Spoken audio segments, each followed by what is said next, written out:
perihal tumbal hutan menjadi ibu kota negara.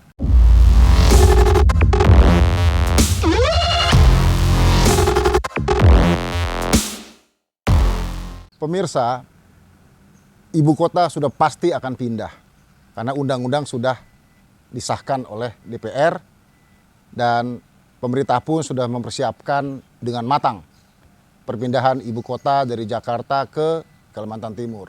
Yang saya galaukan adalah kawasan hutan, walaupun hutannya bukan hutan yang produksi.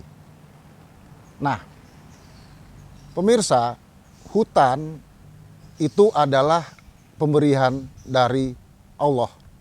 Yang saya galaukan adalah ini hutan mau dibongkar walaupun KLHK mengatakan aman.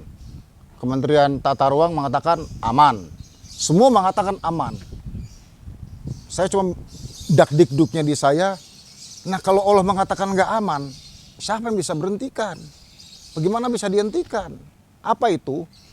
Membongkar hutan artinya membongkar biodiversity, keanekaragaman hayati.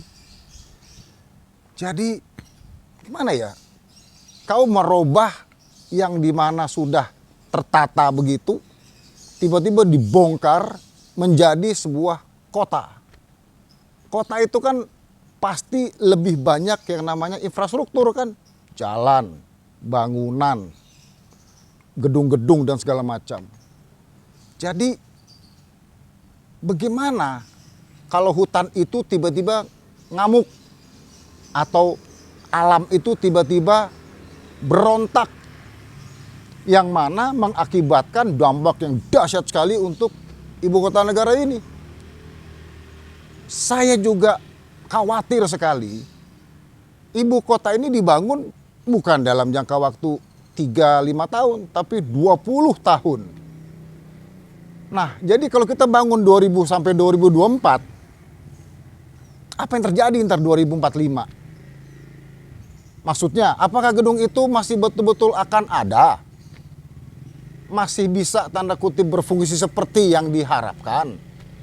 Nah, artinya sebelum kita pindah, sebelum kita bongkar hutan itu, bolehkah saya pribadi usul agar pemerintah ini yang dipimpin oleh Pak Bambang Susantono ini bisa betul-betul pelajari betul, Pak, bahwa karakter alam yang untuk ibu kota negara ini kayak apa.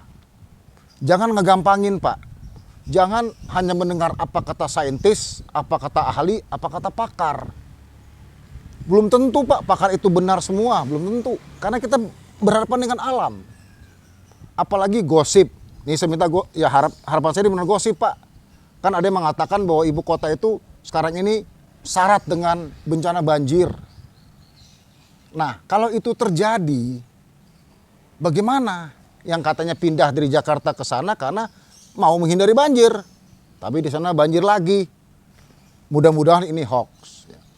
Tapi walaupun apapun, saya belum bisa kebayang, Pak. Tiba-tiba nanti ada serangan hama. Kenapa? Karena ada yang dibongkar, Pak. Ada yang dipindahkan.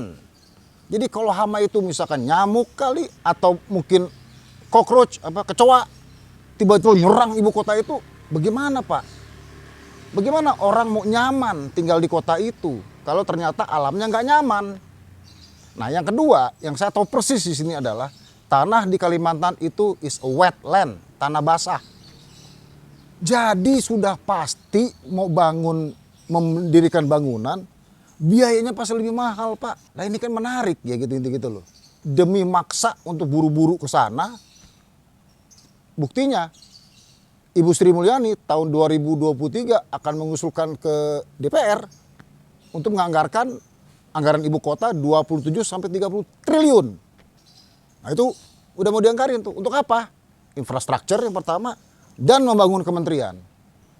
Nah, ini yang saya lihat bahwa orang mengatakan bahwa studi sudah ada, sudah siap, sudah segala macam. Please, Pak, studi itu betul-betul studi yang matang atau yang pura-pura matang. Karena keinginan Pak Jokowi pindah ibu kota itu super kilat, Pak. 2019 atau mungkin 2014 lah mungkin Pak Jokowi dikejar sampai 2024 mesti jadi. Jadi hebat sekali, 10 tahun tuh semua mesti ada. Saya mengatakan, saya angkat topi sama itu. Tapi yang dihadapi sini adalah alam. Nah, do not play around with nature, Pak. Karena yang tahu itu cuma Allah. Jadi, saya berharap agar dalam membangun ibu kota ini, jangan menggampangkan. Jangan mengatakan bahwa saya udah tahu semua. Bahasa premannya jangan lebay, jangan sok tahu gitu loh. Karena apa? Kita berhadapan dengan alam di sini. Nah, di mana kehati-hatian menjadi penting dan fokusnya apa? Nah, untuk itu mungkin saya mengusulkan dari 27 atau 30 triliun itu difokuskan betul akan membangun infrastruktur, tapi difokuskan betul bagaimana tata ruangnya. Bagaimana kondisi tanda kutip mana yang betul-betul sangat tepat untuk dibangun, mana yang untuk dibangun mungkin cost-nya besar. Inilah yang perlu dibedah, Pak, diketahui secara matang oleh timnya Pak Bambang Susantono. Kita berharap betul nanti 2045 kita 100 tahun, usia Indonesia 100 tahun, kita betul-betul pindah ke sana dan kita betul-betul pindah ke tempat yang betul-betul bersahabat dengan alam. Terima kasih, salam perihal. Pemirsa, terima kasih banyak telah menonton video saya. Jangan lupa like dan berikan opini di kolom komentar. Dan yang paling penting, subscribe channel ini. Terima kasih, salam perihal.